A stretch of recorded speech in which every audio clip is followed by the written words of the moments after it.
Ciryl Gane suffered a heartbreaking loss in his most recent fight at UFC 285, where he was submitted in the first round by Jon Jones.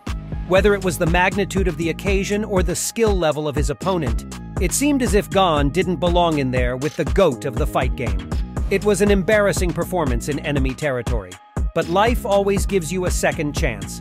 And Gane will have his opportunity to redeem himself when he returns to the octagon in his hometown at UFC Paris to face a strong heavyweight contender in Sergei Spivac. A loss would be detrimental to Gane's confidence and his title hopes.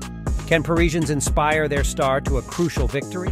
Let's dive deeper into the heavyweight clash between Ciryl Gane and Sergei Spivac to see who has the advantage. Judging by the last 3 fights of the two heavyweights, Spivac has momentum on his side as he's coming off 3 consecutive victories, with his most recent one being against Derek Lewis. Ciryl Gane, on the other hand, has lost 2 out of his last 3 fights against Francis Ngannou and Jon Jones. But there's no shame in losing to 2 of the baddest men on the planet. Still, a loss is a loss, and Gane will be eyeing a strong comeback when he enters the octagon at UFC Paris in less than a month. The Frenchman is the best technical striker in the UFC heavyweight division. He is close to 250 pounds or more, but he fights like a much smaller fighter, constantly sticking and moving and landing tons of strikes on his opponents without taking much in return. Ciryl Gane utilizes distance kicking far more than an average heavyweight, and his point fight style has been impossible to deal with in an all-out stand-up fight. Ciryl Gane is very creative when it comes to throwing his strikes. He often switches leg, body, and head kicks to add to his unpredictability. While Gane mostly relies on his kicks, he has pretty good hands as well, and he likes to let them go once he has range figured out. Still, he uses his punches, most commonly jabs, to set up kicks. Instead of sticking to a single game plan throughout, Gane approaches every fight in a different way. Against counter-punches and wrestlers, he manages range to perfection and tees off with low kicks, jabs, and short combinations.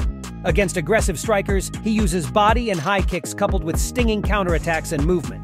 So judging by that, he'll try to manage range against Spivac as well by using his jab and low kicks to outpoint his foe. Spivac is a very fine striker, however. Since the Moldovan isn't blessed with gigantic knockout power, he has smartly developed a jab to work around his lack of heavyweight power. In his most recent fights, Spivac used his jab to work into his wrestling setups. There are 2 main reasons why Spivac continues to have so much success with his jab. Firstly, because of his grappling threat, and secondly, he lands it consistently and with good form. But as much as Spivac has grown as a striker, Gane is simply levels ahead in that department, and he will have the edge if the fight stays on the feet. That is why Sergei Spivac will go for takedowns.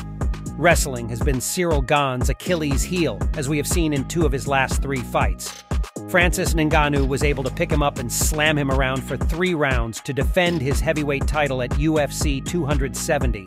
Whereas Jon Jones didn't even break a sweat in their vacant heavyweight title clash at UFC 285. Make no mistake about it, Sergei Spivac is no Jon Jones, but he is certainly a better grappler than Ngannou, and his wrestling is solid enough to give Gane a lot of problems, especially when Gane hasn't had a lot of time to work on his wrestling.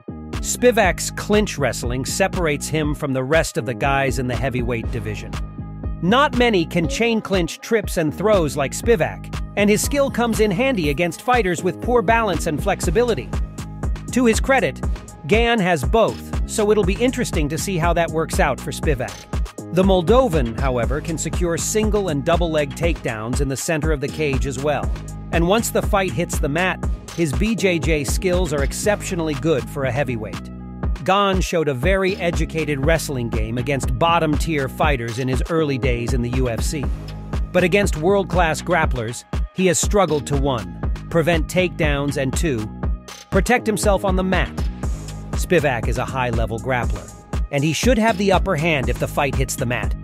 Nevertheless, it'll be interesting to see if Gane has made any improvements.